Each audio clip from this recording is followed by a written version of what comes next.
Shalom, მეგობრებო, მოგესალმებით ყველას. ვაგზავნებთ ჩვენ ბიბლიურ საინტერესო თემების განხილვას და დღეს ჩვენ გვაქვს რუბრიკა, რომელსაც ქვია ბიბლიაში რთული კითხვები არ არსებობს. მე დღეს ვეცდები გავცე იმ რთულ კითხვას, რომელიც მე დამისვა მეგობარმა პირად მემოწერაში. კერძოდ ეს კითხვა ეხება, რატო დაწყევლა ელისე წინასწარმეტყველმა ბავშვები. ის 42 ბავშვი, რომელიც შემდეგ ორმა დათვმა გამოვიდა ტყიდან და დაგლიჯა. რატო დაწყევლა ბავშვები? ნუ თუ ღმერთი მომხრია ბავშვების სიკვდილის, თუ ღმერთს უნდა რომ ბავშვები დაიღუპოს. ამ რთულ კითხვას ვეცდები დღევანდელ რუბრიკაში ჩვენ გავცეთ, რომელსაც ქვია ბიბლიაში რთული კითხვები არ არსებობს. მაგრამ სანამ უშუალოდ დავიწყებ ჩვენ ამ ვიდეოს გაკვეთილს, მინდა ჩემ გამომწერებს გთხოვთ მოიწონოთ ეს ვიდეო, აუცილებლად გააზიაროთ, აუცილებლად დააკომენტაროთ. ვინც გამომწერები არ ახართ, აუცილებლად გამოიწეროთ, რათა არ გამოტოვოთ საინტერესო ვიდეოები. ეს არხი ემსახურება ჩვენი რწმენის ფესვების შესწავლას. თქვენიც რომ ბიბლია იწერებოდა 1500 წლის მანძილზე, მას ჰყავდა 40-ზე მეტი ავტორი და ყველა ეს ავტორი იყო ებრაელი. და ბიბლია იწერებოდა ებრაული მსოფლმხედველობის მიხედვით. რა თქმა უნდა, მე გეთანხმებით, რომ ბიბლია ღმერთის სიტყვა, ამას არ უარყოფ, მაგრამ მისი ლიტერატურული სტილი, მისი გადმოცემის ფორმა ეს იყო ებრაული. ამიტომაც არის მნიშვნელოვანი, რომ ჩვენ ვიცოდეთ ებრაული ენა და ებრაული ტექსტი და ებრაული ისტორია. ეს არის ძალიან მნიშვნელოვანი, რომ ჩვენ გვესმოდეს სწორად ღვთის სიტყვა. და როცა ჩვენ გვეცოდება სწორად ღვთის სიტყვა, ჩვენ მას სწორად გამოიყენებთ ჩვენ ცხოვრებაში და ჩვენ ცხოვრებაშიც მოვაკურთხევა. მეორე მიზეზი, რატო უნდა გამოიწეროთ ჩვენი არხი, ჩვენ არავის გადაბირებას არ ვაპირებთ. ჩვენ არავის არ ვამბობთ, რომ თქვენი რელიგია ცუდია, ჩვენი კარგია. მოდი ჩვენთან იყავით. ამას არ ვამბობთ. ჩვენი საქმე არის მხოლოდ ინფორმაციის გადაცემა. და ამ ინფორმაციას თქვენ როგორ გამოიყენებთ, ეს უკვე თქვენი ნება და თქვენ პირადი სინდისის ამბავია. ჩვენი საქმე არის, რომ ჩვენ გადმოგცეთ სიმართლე, ჭეშმარიტება. და რა თქმა უნდა, მეც მაქვს გარკვეული რაღაცა პირადული შეხედულებები და მე ყოველთვის ვამბობ, ეს არის ჩემი პირადული აზრი და თქვენ შეიძლება არ დაეთანხმოთ, ან დაეთანხმოთ. ამაზე პრობლემა არ არის. ჩემი ყველას აქვს თავისუფალი ნება-მიცემული, თავისუფალი აზრის გამოხატვის უფლება აქვს და ყველას აქვს თავისუფალი რწმენის უფლება. ჯერჯერობით ესეთ ქვეყანაში ვცხოვრობდა. შემდეგ რა იქნება ღმერთმა იცის. მაშასე, კითხვა, რომელიც დამისვა მეგობარმა, რატო დაწყევლა ელისე წინასწარმეტყველმა ბავშვები. ეს არის დაწერილი ძველ ბიბლიებში, ეს არის მეოთხე მეფეთა წიგნი, ხოლო ახალ ბიბლიებში ეს არის მეორე მეფეთა წიგნი. მეორე მეფეთა წიგნის მეორე თავის 23-24 მუხლები არის. აი ეს არის, ნახეთ. იქიდან ელისე წინასწარმეტყველზეა. იქიდან ბეთელში წავიდა, გზაზე რომ მიდიოდა, ბავშვები გამოვიდნენ ქალაქიდან, დასცინოდნენ და ეძახდნენ: "წადი ქაჩალო, წადი ქაჩალო." მოტირდა და დაინახა ისინი და დაწყევლა უფლის სახელით. გამოვიდა ტყიდან 2 დათვი და დაგლიჯა, მათგან 42 ბავშვი. და ეს არის ყველაზე რთული ტექსტი, როგორ შეიძლება ღმერთმა შეასრულოს ელისეს წინასწარმეტყველება, ელისეს წევლა და 42 ბავშვი მოკლა დაგლიჯა. ეს ასე რომ ვკითხულობთ. თითქოს ეს ერთი შეკითხვით ჩანს, რომ ღმერთი ძალიან მკაცრია და მას ის მკვლელია და ბავშვებს კლავს. აქედან არის სხვათა შორის ამ ბიბლიის არასწორი განმარტებების ძალიან ხშირად ადამიანის გონია და წარმოდგენა უშენება, რომ ძველი აღთქმის ღმერთი მკაცრია, ბოროტია და ის უპირისპირდება იესო ქრისტეს. ნუ ესეთი აბსურდული განმარტებების მე მსმენია ძალიან ბევრჯერ. მაგრამ სიმბოლოში ეს ასე არა, ამიტომ მნიშვნელოვანი ჩვენ ვიცოდეთ და გამოვიკვლიოთ ბიბლიის ორიგინალი ტექსტები. ორიგინალი ტექსტი ამგონება ესეთ რამეს. სადაც სიტყვა ბავშვები არის გამოყენებული, აქ არის ძალიან მნიშვნელოვანი სიტყვა გამოყენებული, რომელსაც ქვია ებრაული სიტყვის ნეარიმ. ნეარიმ ჩემოკარგებო არ ნიშნავს ბავშვს, ნეარიმ ებრაულად ნიშნავს ახალგაზრდა პიროვნებას. ეს სიტყვა ტერმინი ჩვენ ბიბლიაში ხვდება გამოყენებული არის ისააკთან მიმართება, როდესაც აბრაამს მას მიყავდა მორიას მთაზე მსხვერპლ შესაწირად და როდესაც აღკიდა ისააკ სამსხვერპლო შეშა წასაღება თქვენ წარმოედგინეთ ისააკი უკვე რა ძალა უნდა ქონოდა რომ მას წაეღო სამსხვერპლო შეშა ეს ძალიან დიდი მასაა და მეორე ჩვენ ხედავთ იოსებთან მიმართებაში ბიბლიაში სადაც ეს სიტყვა ნეარიმ ანუ ახალგაზრდა ადამიანი გამოყენებული არის იოსებთან მიმართებაში როდესაც იყო 17 წლის ხოლო ებრაული ტრადიცია განმარტავს ასე და გვასწავლის ჩვენ რომ ნეარიმ ეწოდება ადამიანს რომელიც არის უცოლო და ეს შეიძლება იყოს 30 წლის ადამიანიც რომელსაც ცოლი არ ჰყავს ესაა ძალიან მნიშვნელოვანი ფაქტი და დეტალი რომელიც ჩვენ უნდა გვესმოს რატომ მაგალითად ნეარიმ ითვლება ახალგაზრდა ადამიანად და რატო შეიძლება რომ ნეარიმი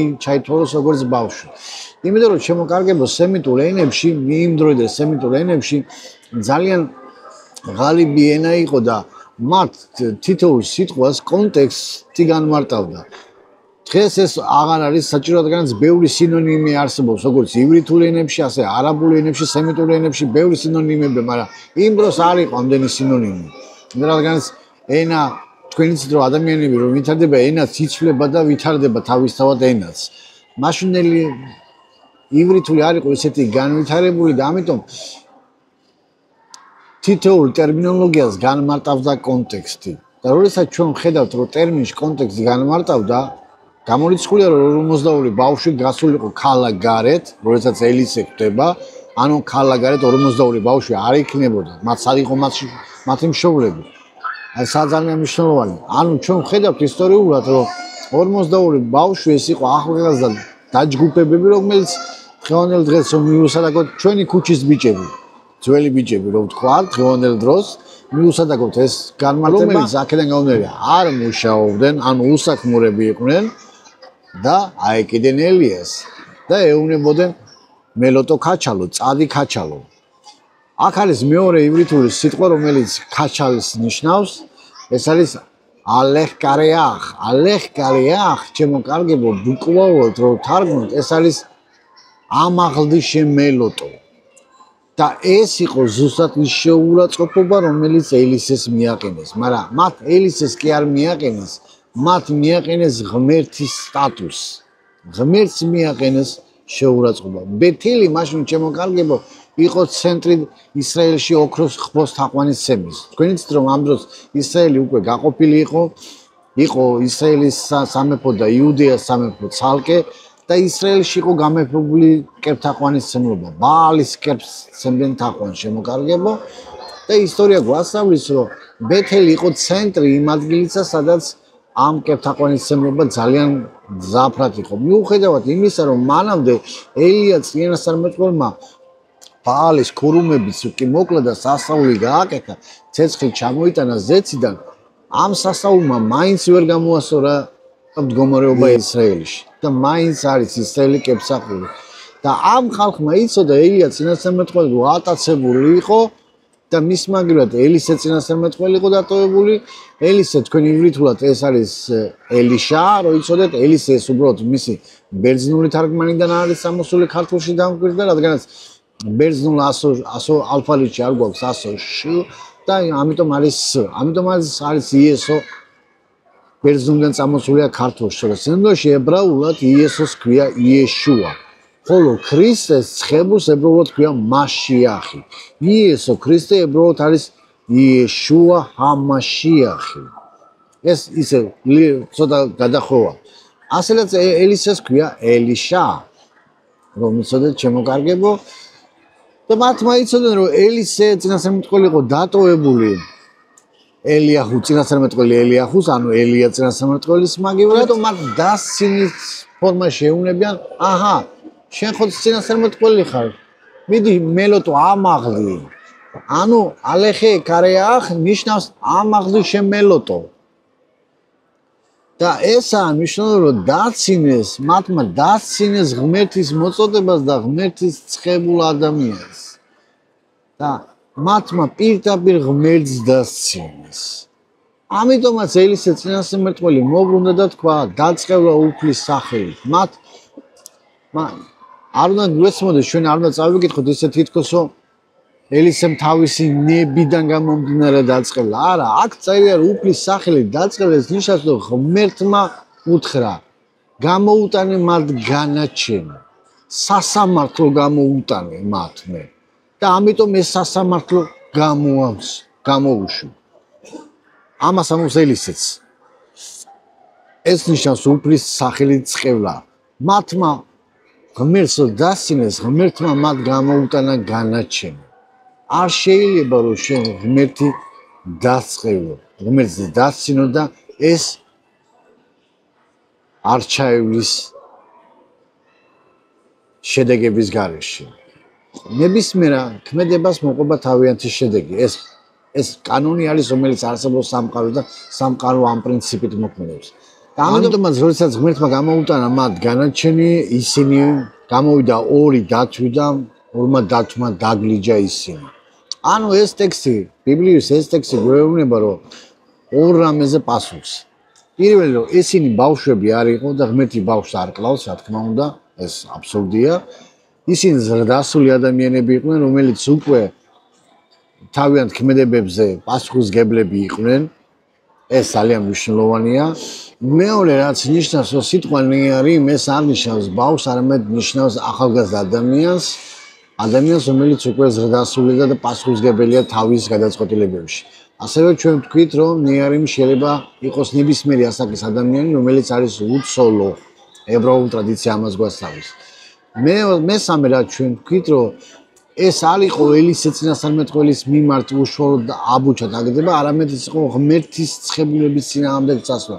ეს იყო ფაქტურად ღმერთის სახელის წინააღმდეგ წასვლა, რადგანაც ელისე როდესაც სასამართლოს უშვებს, ის ამოს ღმერთის სახელით წყევლას უშვებს. ანუ ელისემ კი არ დაწყევლა ხვალე არ გაგითენდეს ხვალინდელი დღე, ესეთი არ უნდა წარმოვიდგინოთ ჩვენ. არამედ ელისემ გამოუტანა მათ სასამართლო გადაწყვეტილება ღმერთის სახელის შებრავლისათვის. ეხლა მოგცემ ცოტა კაბალისტურ განმარტებას. რატო იყო ეს 42 ბავშვის? ციფრი 42 ძალიან დიდი ბიბლიური სიმბოლიკის მატარებელია. მაგალითად, ებრაულ ტრადიცია გვასწავლის, რომ ისრაელი 42 ჯერ გაჩერდა უდაბნოში, სანამ ის შევიდა აღთქმულ მისცაზე.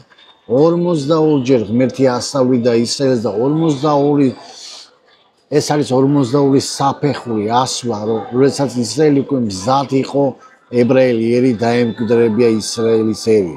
42 თაობა არის მოხსენებული მათეს სახარებაში, იესო ქრისტეს გენეალოგიაში მოყვანილი. ანუ ის 42 გენეალოგია, რომელიც არის ქრისტეს გენეალოგიაში მოყვანილი, ის გვიხსნის თუ როგორ მოქმედებდა ღმერთის გეგმა და როგორ ამზადებდა ღმერთი ისრაელში იესო ქრისტეს თავისი სინათლის შემოყვანას. ეს არის ძალიან მნიშვნელოვანი და 42 ეს აგრეთვე ნიშნავს სასამართლო პროცესსაც ნიშნავს, სასამართლო, რომელიც გამოუტანა განაჩენი. ებრაულ ტრადიციაში კიდევ 42 არის დაკავშირებული ღმერთის ერთ-ერთ ლოცვასთან, რომელიც არის ანა ბენ კოახ, ასე ითარგმნება ეს ლოცვა. ეს არის 7 სტროფი, რომელიც გამოყენებულია, 7 სტროფი არის ამ ლოცვაში, რომელიც თითო სტროფი შეიცავს 6 სიტყვას.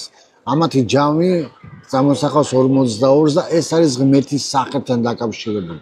ამიტომ აქ არის 42 მოყვანილი 42 ბავშვი, რომელიც 42 ბავშვი, რომელმაც პირიქით უნდა გაევლოს სწავლება ღმერთისათვის და მათთვის უნდა გამოსულიყვნენ ღმერთის თაყვანისმცემლები, მათმა პირიქით ვერ შეიღირსიეს ეს სწავლება, ვერ შეიგნეს, ისინი იყვნენ კერძთაყვანისმცემლები და ისინი მათ დასცინნენ ღმერთის ცხებულს. ამიტომაც ღმერთმა თავისი სახელის განწმენდის გამო გამოუტანა მათ განაჩენი. ეზეკიელში წერია, რომ როდესაც ღმერთი ისრაელს დააბრუნებს თავიანთ მიწაზე ებრაელ ერს, ის არა ებრაელი ხალხისათვის აკეთებს ამას, არამედ თავისი სახელის განსაწმენდად აკეთებს ამას.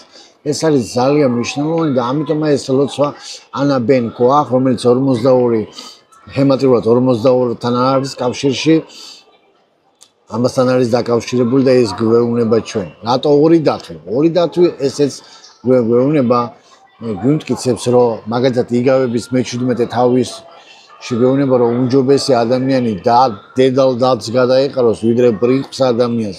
ესეც სასამართლოსთანაა დაკავშირებული. ანუ ღმერთმა ორმა გიმშთამჯარო გამოუტანა ამ ადამიანებს, ამ ახალგაზრდებს, რომლებმაც შეგნებულად წავიდნენ ღმერთის ნების და ღმერთის ცხებულების წინააღმდეგ, ღმერთის თანდასრების წინააღმდეგ. მათმა ყოველგვარი ავტორიტეტი შებრალეს და ყველა ადამიანი, ვინც ღმერთის ავტორიტეტს შებრალას, ის ღმერთის სახეს არ ცხვრის და სასამართლო მყისიერია.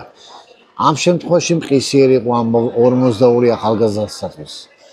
ზოგისთვის ღმერთი სულძელია და იჩენს მოთმინებას, მაგრამ თუ არ შეინანიებს, არ არის მათთვის გამართლებული. ანუ ეს არის ის შემოკარგებო ზუსტად ის საქმე და ის ქმედება, რომელსაც იესო ქრისტე ამოსვა. ნებისმიერი გმობა ადამიანს ეპატიება გარდა სული წმინდის გმობისა. რადგანაც ელის წინასწარმეტყველზე იყო ის სული, რომელიც გადმოვლინებული იყო ელიადან. ორმაგი სული იყო. ამიტომაც ორი დათვი იყო, რომელმაც გახლიჩეს ეს ბავშვი. გარდა ამისა, ჩვენ ვკითხულობთ, რომ სული წმინდის გმობა, რომელიც ჩვენ ხედავთ ანანია და საფირესთან მიმართებაში, ახალ თქმაში, მათმა სული წმინდას იცვლის. მათმაც თქვენ მგონი ნაკლები მძიმე დანაშაული იყო, ვიდრე ამ 42 ბავშვის ახალგაზრდას. რა თქმა უნდა, არა. ერთი და სიფტყის, ერთი და იგივე დონის დანაშაული და ერთი იგივე ცოდვა იყო. რადგანაც ამ ბავშვებმა იცოდნენ, ვინ იყო ელისე წინასწარმეტყველი. მათმა იცოდნენ, რომ ეს ელიაც სმაგივრად იყო. ამიტომაც ეუბნებოდნენ, ამაღლდი შემელოტო ელიასავით. ასევე იცოდა ანა და საფირამ, ვინ იყო ღმერთი. და ვინ იყო ვის წინაშე იდგენ და ვის წინაშე პასუხს აღებდნენ. მათმა იცოდნენ, მათმა შეგნებულად წავიდა. სწორედ ამაზე ამბობს იოანე თავის წერილებში, შემოკარგებო, რომ მოილოცებთ ესეთ ადამიანზე. რადგანაც ესეთი ადამიანები შეგნებულად სწოდავენ და შეგნებულად მიდიან ღმერთის გმობისაკენ. და ესეთ ადამიანი ცოდვას მომაყენებელ ცოდვას ჩადის, რომელიც არ იპატიება. ანუ არ იპატიება ნიშნავს, რომ მათზე მსხვერპლი არ არსებობს, მსხვერპლს ვერ მოიტან ამ ასეთ ცოდვას. ამიტომაც არ იპატიება ესეთ ადამიანს. მაშასე მე შევეცადე ძალიან მოკლედ ამეხსნა ისტორია ელისეს წინასწარმეტყველის შესახებ და მოკლედ გადმომეცა ეს ისტორია, რომ რთული კითხვები არ არსებობს ბიბლიაში. ჩვენ დავადგინეთ, რომ ეს ბავშვები სულაც არ იყო ეს ბავშვები, არამედ იყო ახალგაზრდები, რომლებმაც იცოდნენ ღმერთის შესახებ, ახალგაზრდები, რომლებმაც იცოდნენ ელისეს სტატუსი, ვინ იყო ელისეს წინასწარმეტყველი, რადგანაც მანამდე მან წყალი გაფილტრა, ანუ წყალი, რომელიც წამლოდა და ვერ სვამდა, ის წყალი გაწმინდა და ეს ღმერთისგან იყო გაკეთებული. მათმა იცოდნენ, მაგრამ ესენი იყო დღევანდელი სიტყვით ვთქვათ ბირჟავიკები, ის ხალხი, რომლებიც არაფერს საქმეს არ აკეთებდნენ, არ მუშაობდნენ, მშობლებს არ ეხმარებოდნენ, არამედ მშობლის კისრებზე იყვნენ. ამიტომაც ეს ხალხი დასცინის ადამიანს, რომელიც ღმერთის ემსახურებოდა. და მათმა იცოდნენ, რომ ის ღმერთის მსახური იყო. და შეგნებულად წავიდნენ ღმერთის თანდასრების და ღმერთის სულის წინააღმდეგ. ამიტომაც ელისე წინასწარმეტყველმა მათ გამოუტანა სასამართლო. ეს წყევლა არ უნდა მივიღოთ ჩვენ, რომ მაგალითად თითქოს ელისემ არა ბუკვალად დაწყევლა, არა. ღმერთის სახელი დაწყევლა ნიშნავს, რომ ელისე მათ სასამართლო გამოუცხადა. და მათზე ასულდა ის სასამართლო. ეს არის ჩვენთვის გაკვეთილი, რომ შემოკარგებო, რომ ჩვენ არზოს არ უნდა წავიდეთ აბუჩად, დაცინოთ, არ უნდა დავცინოთ არასოდეს ის ხალხი, ვინც ღმერთს ემსახურება სინოდში თავისი გული. სხვა საკითხია ჩვენ მოგწონს თუ არ მოგწონს, მაგრამ დაცინო არ შეიძლება. დაცინო და აბუჩად აგდება არ შეიძლება. ეს არის გამაფრთხილებელი შემოკარგება. როდესაც ჩვენ ვატყუებთ ესეთ ადამიანებს, ჩვენ ასევე ღმერთის თანდასრებას და ღმერთის ცხებულებას აბუჩად და უდიერად ვიგდება. ყველა ვინც უდიერად იქცევა, როგორც პავლე მოციქული ამბობს კორინთელთა წერილებში 1:11 თავში, ღმერთთან მოზიარობას ვინც უდიერად ეკვა, ამ უდიერობაზეა ლაპარაკი. როდესაც ჩვენ ზიარებას აღვიქვამთ, როგორც მე რა მოზიარობა, ხა დიდი ამბავია, ხა ერთი დღე რო ზიარება გავაცინე და მე მიხვალ და ესეთი დამოკიდებულიერი დამოკიდებულება ეს არის ის დამოკიდებულება, რომელიც ქრისტიანს არ შეშვენის და რომელიც არ შეშვენის ღმერთის შვილს და მორწმუნე ადამიანს. მაშასე მეგობრებო, ეს არის ბოლო ვიდეო ამ თვეში, როგორც დაგვიდით, მანამდე შეიძლება ჩავწეროთ ვიდეო, არ ვიცით, მაგრამ ამ თვეში ეს ვიც იქნება ყოველ შემთხვევაში ბოლო ვიდეო, შემოკარგებო და მინდა ილოცოთ, რომ სექტემბერში გვინდა ჩვენ გვაქვს გეგმა რომ განვაახლოთ ეს ვიდეოები შემოდგომაზე, განვაახლოთ ოფისში ჩაწერები, განვაახლოთ ოფისში შეხვედრები, გვინდა რომ ეს გქონდეს ყველაფერი.